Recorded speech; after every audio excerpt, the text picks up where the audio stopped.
My family set up a perfect plan worth $3 million to strip me and my little girl of everything. Our survival exposed them and left them with nothing. My name is Bella. I'm 34 years old, a lab technician working at a private medical center in Oregon. My day starts at 6 a.m. I drop off my 6-year-old daughter, Ellie, at the elementary school near our house, then head to the lab to face trays of blood, urine, and nameless analysis forms. It's not a glamorous job, but I love it because I see my value in precision, quiet diligence, and consistency. Ellie is the one thing I'm most proud of in my life.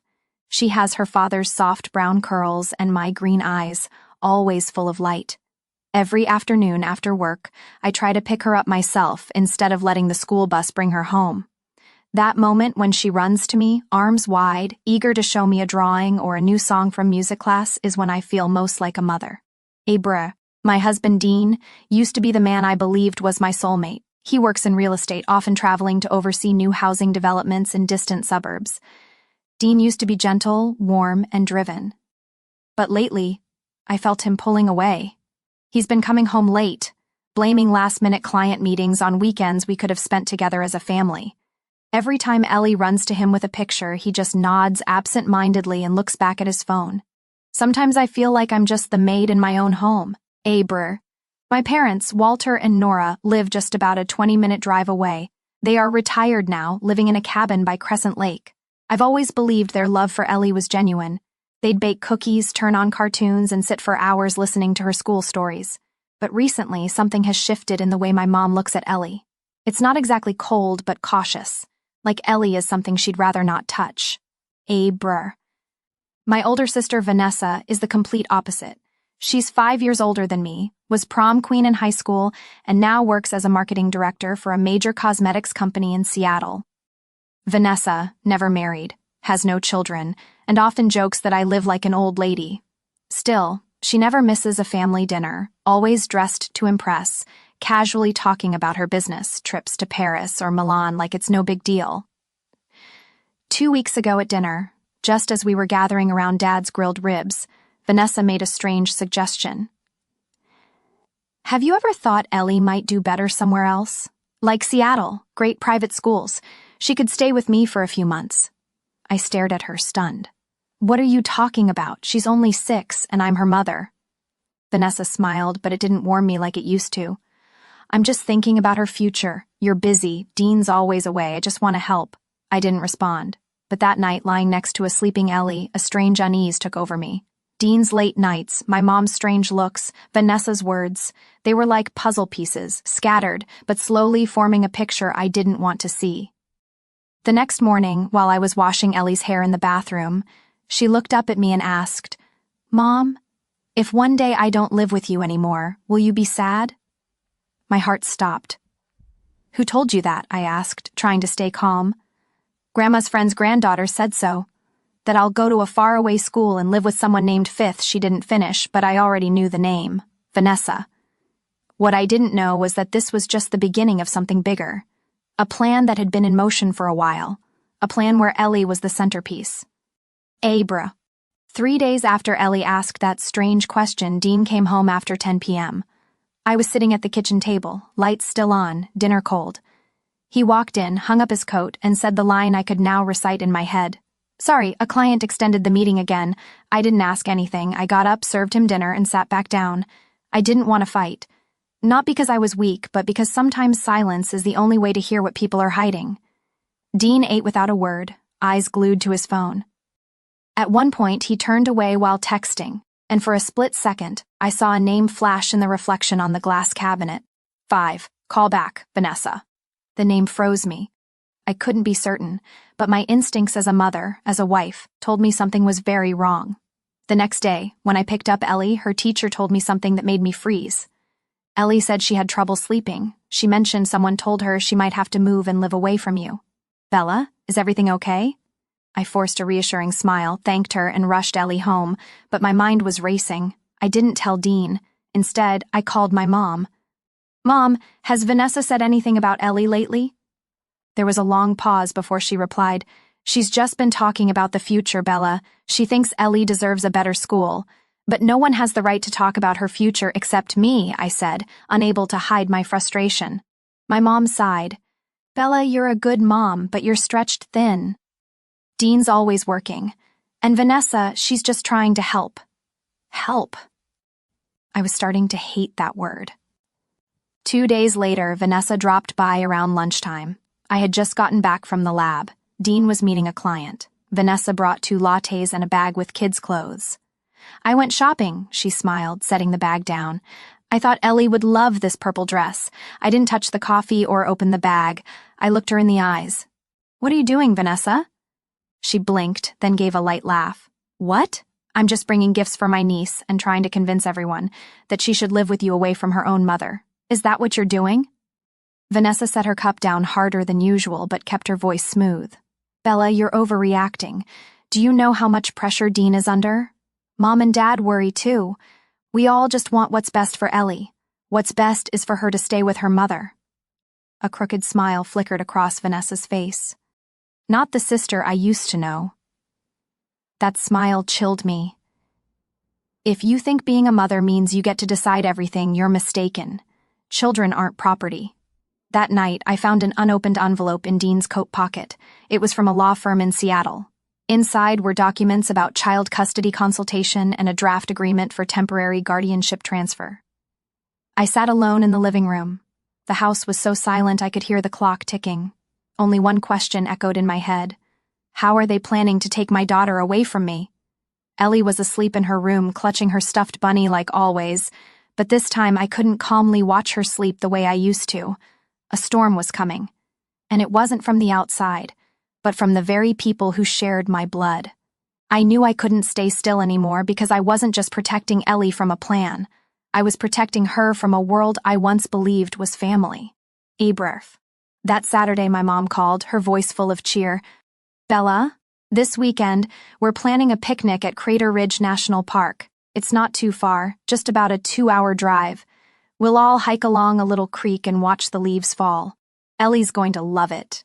I didn't even have time to respond before she added, Vanessa's coming too. Your dad's already packed lunch. You just need to get yourself and Ellie ready. I paused for a few seconds, feeling something off. My family was never the outdoorsy type, and they definitely didn't plan last-minute outings in the chilly fall. But then Ellie jumped up on the chair, having overheard, and shouted, Mom, I want to go. I'll bring my magnifying glass. Maybe I'll find a rare red leaf. I smiled and patted her head. How could I say no when her eyes sparkled like that? That night, I told Dean about the trip. He closed his laptop, slightly frowning. Saturday. I've got a site visit with a new investor.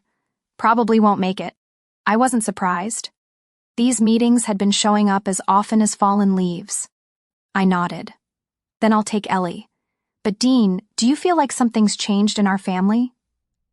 He was quiet for a moment, then said, You're probably just overthinking. Either way, some fresh air might do you good. Saturday morning, I woke up early and packed sandwiches, fruit, water, and even a few bandages.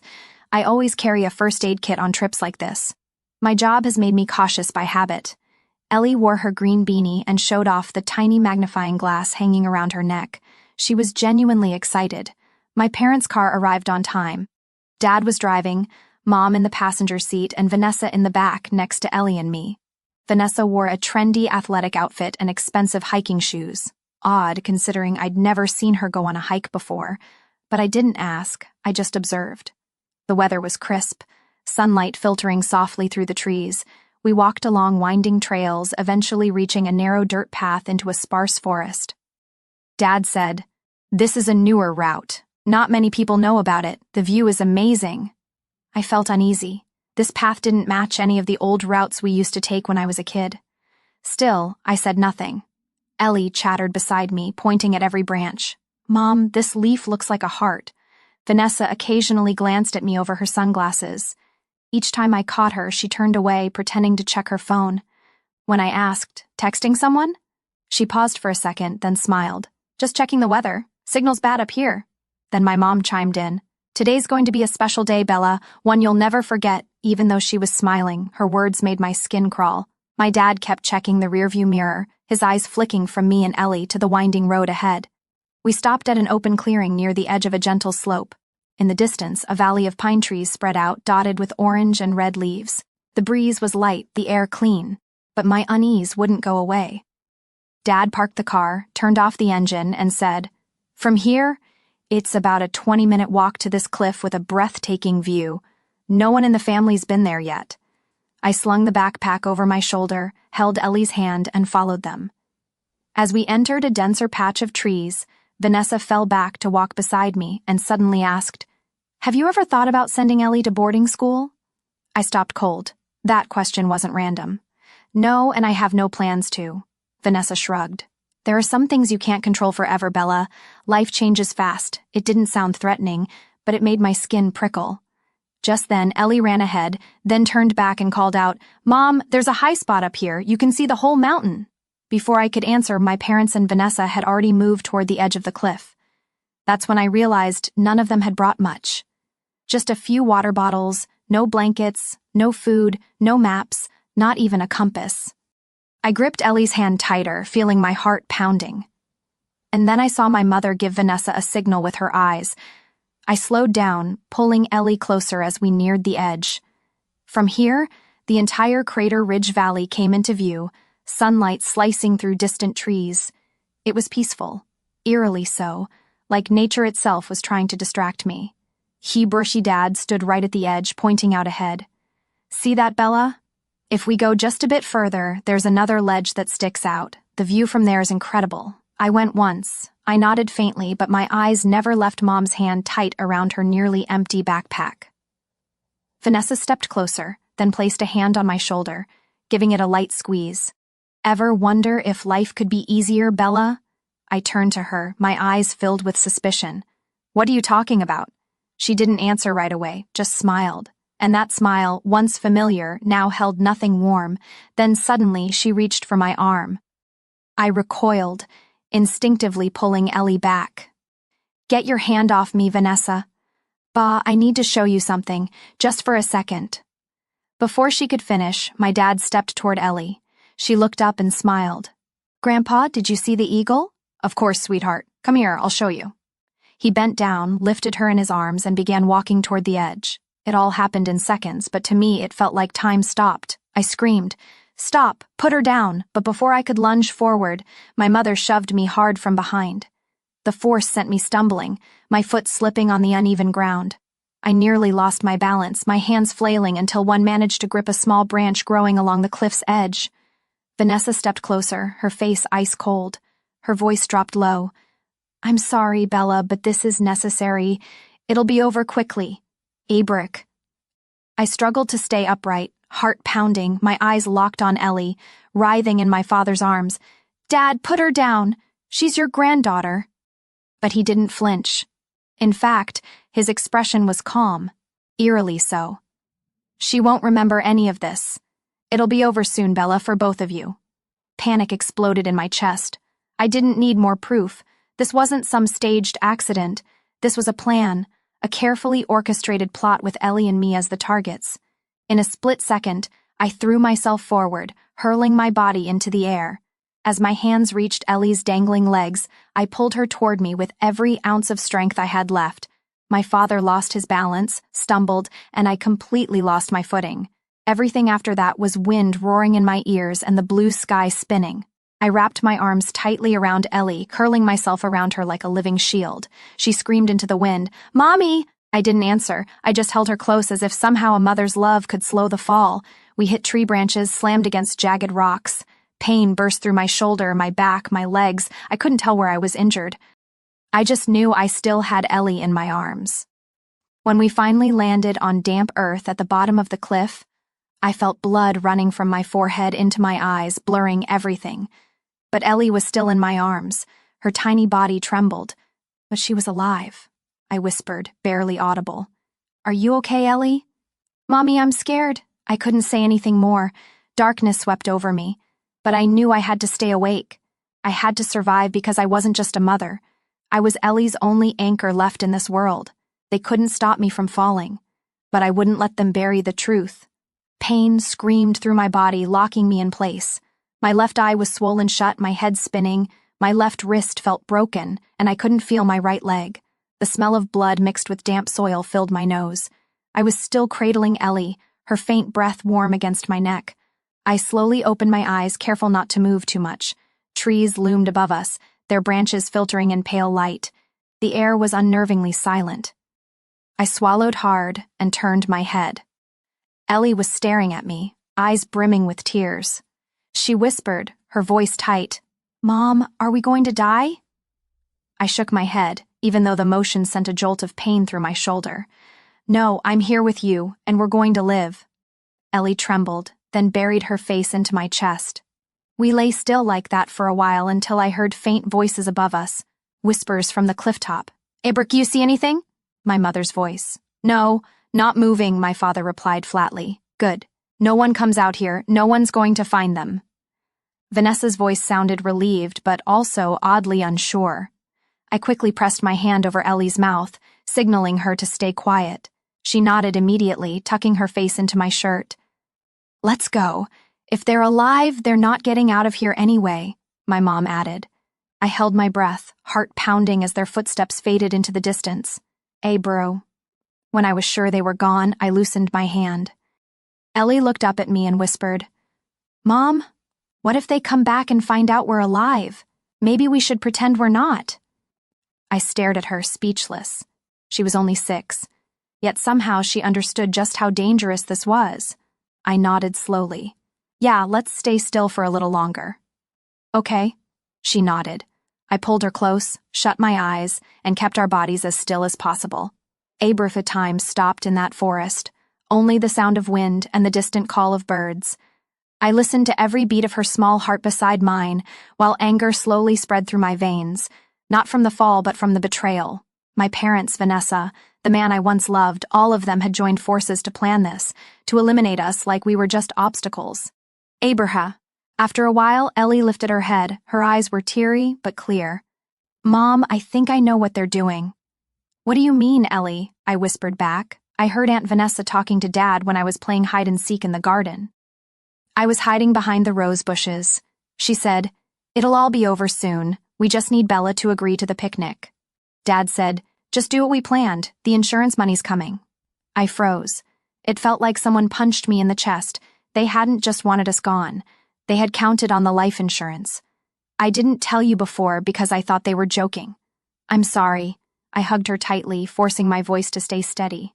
"It's okay, Ellie. You've been so brave. I'm proud of you." Burke. I checked the backpack. Most of our supplies had flown out during the fall, but thankfully there was a dry towel and 1 bottle of water left. I cleaned the scrape on Ellie's cheek before turning to assess my leg. The pain shot through me when I tried to lift my right leg. It nearly made me black out. I bit down hard, drawing blood to keep from crying out. It felt broken. My left wrist was badly swollen, barely usable, but I still had my right hand, my mind, and I had Ellie. We needed rescue.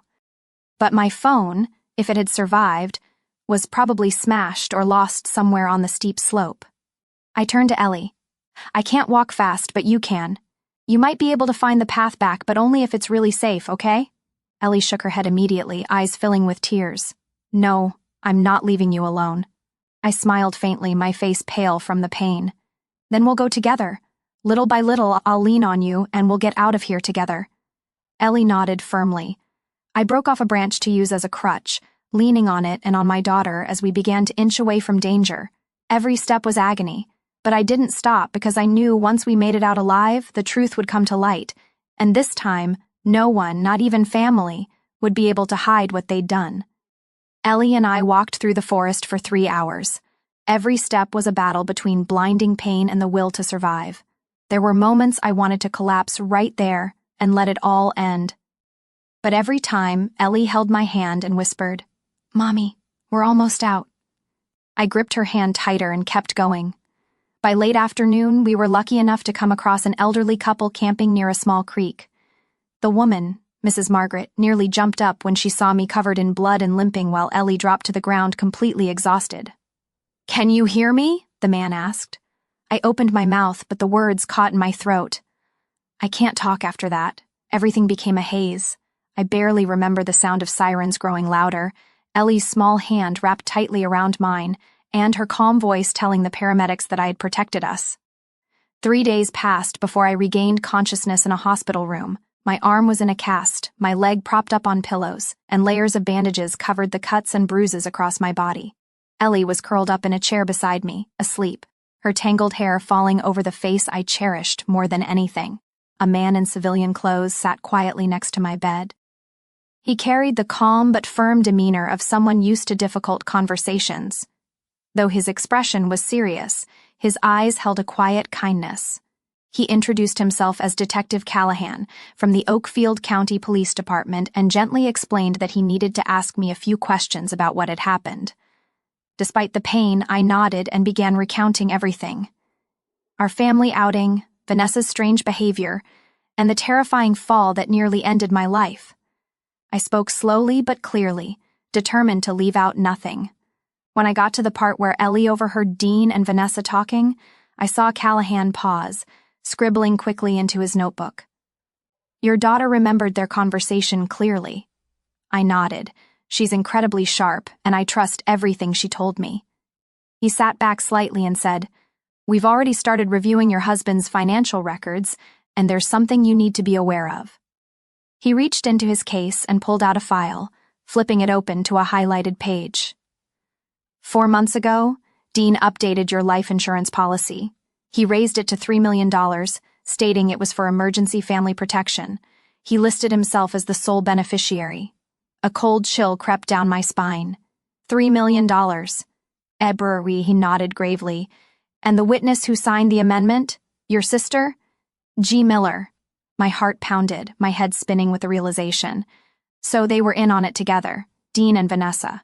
"Unfortunately, it goes deeper," Callahan said, cutting in. "We traced a bank transfer from your mother to Dean made just 1 week before the incident." The memo line read, "Final payment for the plan, amounting to $500,000. My breath caught in my throat. My parents, they were part of it too. Callahan didn't look away. "I'm sorry, Bella. All signs point to a conspiracy involving your husband, your sister, and your parents. The messages we found suggest they'd been coordinating this plan for over 6 months, likely intending to silence both you and your daughter." The walls around me seemed to close in. The people I had trusted most, my family, had plotted my demise. After a moment, Callahan continued, "We issued warrants for Dean and Vanessa immediately after you gave your statement, but when our team got to their locations, both had vanished. Dean's car was later found near a small private airstrip. My stomach dropped. This wasn't over, I could feel it. "Will you catch them?" I asked, meeting his gaze. "We've issued a federal warrant. In the meantime, I recommend that you and Ellie go into protective custody until we can ensure your safety," he said firmly. I looked at my daughter's sleeping face, still dotted with healing cuts, and felt a surge of strength rise within me. I was no longer the scared, broken woman who had fallen off a cliff. I had survived, and I would fight for justice with everything I had. 3 days later, I was moved to a secure recovery room with law enforcement stationed just outside. Ellie was placed temporarily under the care of a social worker while the investigation deepened. When Callahan returned, he was holding a much thicker case file. His face was set with purpose. This wasn't just a case to him anymore. It was personal. "We just got a hit from a toll booth camera 200 miles out. It captured Vanessa driving out of Oregon, likely heading toward Nevada. We've escalated the warrant to federal status." I gripped the edge of the bed even though my wrist was still bandaged. "What about Dean?" Callahan flipped to another page. "He's using an alias. But here's something interesting. When we checked flight history, we found he booked a private flight under the name Daniel Morrison. The departure time matches when they disappeared, but the flight was canceled at the last minute, possibly because he suspected we were onto him." I exhaled slowly. They weren't free yet. The next day, I was allowed to meet with a government-appointed attorney. During our first session, he confirmed, "We have complete financial records, your daughter's testimony, and recovered text messages between Dean and Vanessa from Dean's old phone, which the police found in his abandoned car. This case has enough evidence to charge them with attempted murder, conspiracy, and insurance fraud." Just then, the door opened. Ellie walked in with a female social worker. She ran over, throwing her arms around me, her face lighting up despite the bandages on her cheeks. "Mommy, I told Detective Callahan everything. I remember it all." I blinked in surprise. "You gave a statement." Ellie nodded, then looked over at Callahan, who had entered behind her. He smiled. This little girl is so sharp and composed. Our investigators were stunned. She recounted everything she heard. Vanessa's call with Dean, and even the conversation between Mrs. Nora and Mr. Walter about how everything would be fine if Bella just didn't push back. I looked at my daughter, torn between heartbreak and pride. She was only 6, yet she was the key to unraveling everything that had been hidden. Were you scared? I asked softly. Ellie shook her head. No, I just thought if I told the truth, then you wouldn't have to be scared anymore. I held my daughter tightly, feeling each tiny breath begin to steady against my chest. Everything wasn't over yet, but I knew we were finally heading in the right direction. 2 days later, the police found Dean hiding out in a small cash-only rental cabin on the edge of Nevada. They raided the place at dawn and arrested him while he was trying to burn papers and destroy his laptop. Vanessa was arrested later that afternoon at a roadside gas station. She'd been trying to swap vehicles through an off-the-record deal, but was recognized by a security camera. That evening, Callahan gave a short update. Both are in custody and being extradited back to Oregon. As for your parents, Walter and Nora, we've issued subpoenas. They were recorded in a call with Dean discussing a split agreement. It's undeniable.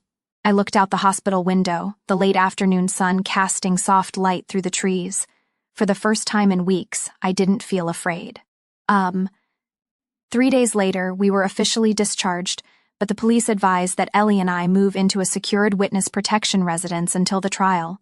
In a closed press briefing, police confirmed evidence confirms this was a coordinated murder plot to obtain a $3 million life insurance payout. The 6-year-old girl is not only the sole surviving witness, but the key to uncovering the entire plan. I held Ellie's hand tightly as we watched the broadcast on TV. We were in an unfamiliar place under 24/7 protection, but for the first time I didn't feel alone because now the truth was finally on our side. 8 months after Ellie and I survived the fall at Crater Ridge, the trial of Dean, Vanessa, and my parents officially began at Oakfield County Courthouse. The whole small town buzzed with disbelief. No one could imagine that a seemingly perfect family was now facing charges of attempted murder. On the first day, I arrived in a wheelchair, my arms still in a brace from a fracture that hadn't fully healed. Ellie sat beside me, gripping my hand, wearing a sky blue dress she chose because it's Mommy's favorite color. I didn't cry, and I wasn't afraid. What I brought to court was the truth and the unwavering strength of a mother who couldn't be broken by betrayal. Dean entered in a gray suit, expressionless. Vanessa followed, hair tied neatly, her eyes gliding past me like I was a stranger. My parents, Walter and Nora, kept their heads down, avoiding eye contact with everyone. I was used to that look. I'd grown up with it. The prosecutor opened with a sharp indictment, laying out detailed evidence of the murder plot, insurance fraud, and endangerment of a minor. Every fact cut like a knife, but I sat calmly. I had survived to expose this truth. I was called to testify on the second day. The courtroom was silent as I recounted everything. The trip, the fall, the unbearable pain, and the unforgivable betrayal. I didn't cry. My voice was steady. I looked Dean in the eye and said, "You didn't kill me, and you'll never get what you wanted because Ellie is not something you can trade for money." Vanessa kept her head down. She never once looked at me. That day, Ellie also testified, but through a pre-recorded video since she was still under child witness protection. In the video, her voice was small but clear. I heard Aunt Vanessa tell my dad that Mommy and I wouldn't be here anymore if everything went right. I was really scared, but I trusted Mommy. She protected me. She's a good person. No one in the courtroom could hold back tears, not even the judge. During their defense, Dean stood up, voice bitter and defensive. I was pushed into a corner. Bella wasn't the woman I once loved. She controlled everything. I just wanted freedom to escape that suffocating life.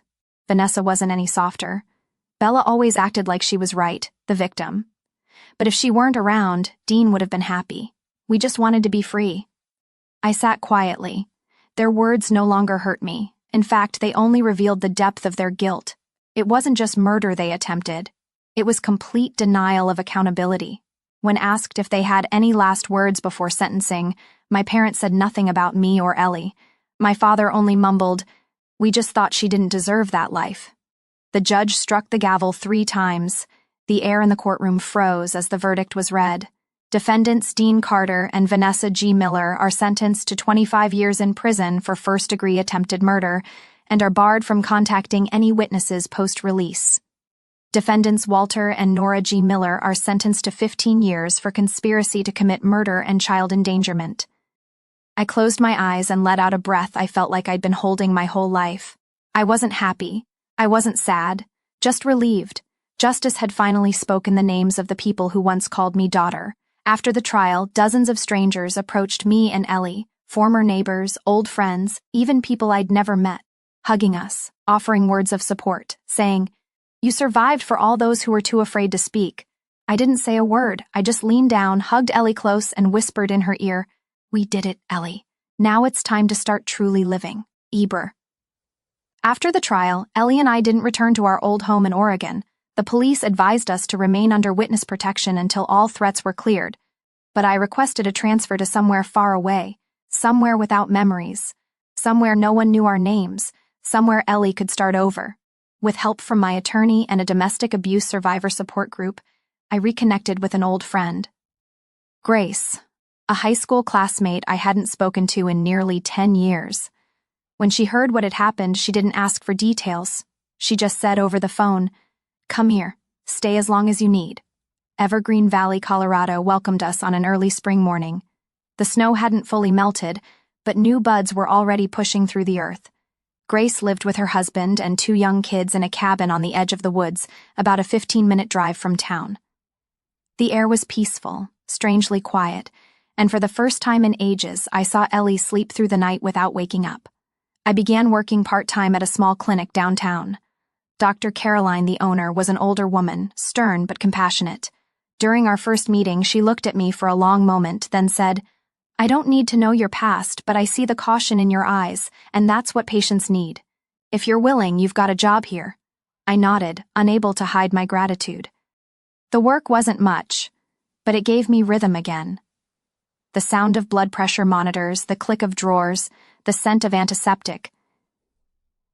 These things gave me back a sense of control after so long drowning in chaos. Ellie was enrolled at a small elementary school just down the road from Grace's house. At first, she was shy, quiet, often sitting alone during recess. But just a few weeks in, her teacher called me and said, "Today, Ellie drew a picture of her family." It was of a little girl holding hands with a woman standing under the sun. When I asked, she said, "That's me and my mom because we walked through a really dark night." I was silent for a long moment, eyes stinging. Then I simply said, "Thank you for telling me." Ellie and I began seeing a trauma therapist once a week. Her name was Dr. Helen Monroe, a specialist in working with survivors. She didn't ask direct questions. Instead, she let Ellie draw, play with sand, and describe her dreams in the simplest words. With me, she only said, "Don't force yourself to forgive. Focus on the one thing worth keeping: survival." Week by week, I watched Ellie begin to smile more. She started telling me stories from class about how Jason spilled milk on his shirt and didn't cry, or how the teacher read books in a funny voice. Simple things, small things. But to me, they were proof she was becoming a child again. One Friday afternoon, I was cooking dinner with Grace in the warm kitchen when Ellie came running in, cheeks pink from the wind. "Mom, we're going on a field trip tomorrow." The teacher said, "You can come if you want." I looked at her and suddenly remembered myself in the forest, hands bloodied, back aching, never letting go of my daughter for even a second. I smiled. "Of course I'll come. You and me, we always go together."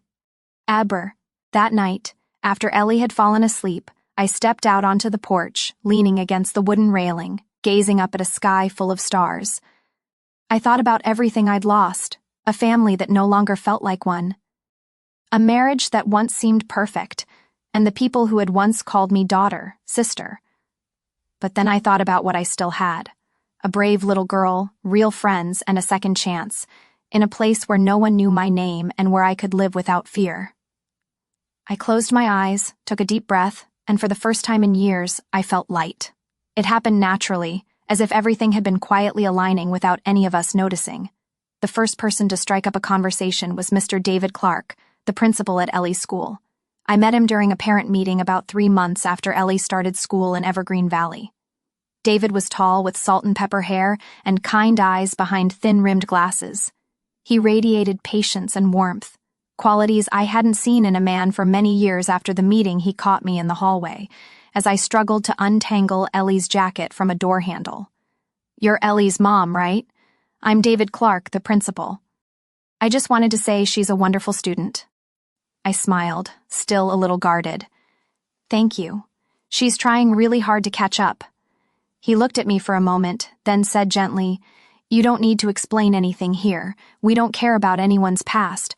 All we care about is that today—" Ellie smiled on the playground. "After that day, I saw Mr. David more often when picking Ellie up. At first, we exchanged brief greetings. Then our conversations grew longer, deeper. I told him about my work at the clinic, about Ellie and our journey.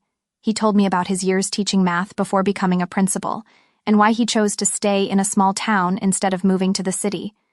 David never asked about the scars on my arms, or why Ellie sometimes woke up screaming in the night. He just listened when I was ready to speak, and sat in silence when I needed space to heal. Ellie's 8th birthday came on a softly snowy day. I'd planned a small gathering in Grace's backyard, but Grace had secretly invited neighbors, my coworkers from the clinic, and even Mr. David, and a few teachers from school. Ellie wore a light purple dress. The color, she said, looked like the sky when I hugged Mommy at sunset. She ran around the yard among laughter, balloons, cake, and bright-colored gift boxes. Her face glowed like winter sunlight. I stood in the kitchen watching through the window as David knelt to help Ellie retie the scarf slipping from her neck. They were both laughing. And for the first time in my life, I didn't feel left behind. After the party, as guests slowly left, David stayed behind to help clean up. I was loading dishes into the sink when he handed me a small envelope. "This is a little gift from the school. We do this for all our students who've been through tough times. Nothing big, just a couple movie tickets and a new book." I took the envelope, so moved I nearly teared up. But David didn't leave right away. He stood still for a moment, then looked at me seriously. "Bella, I don't know what brought you here, but I do know this. What you and your daughter brought to this place is something truly special. Strength, hope, and kindness." I said nothing, my fingers tightening around the envelope. "Do you believe family can be something we create, not just something we're born into?" I asked.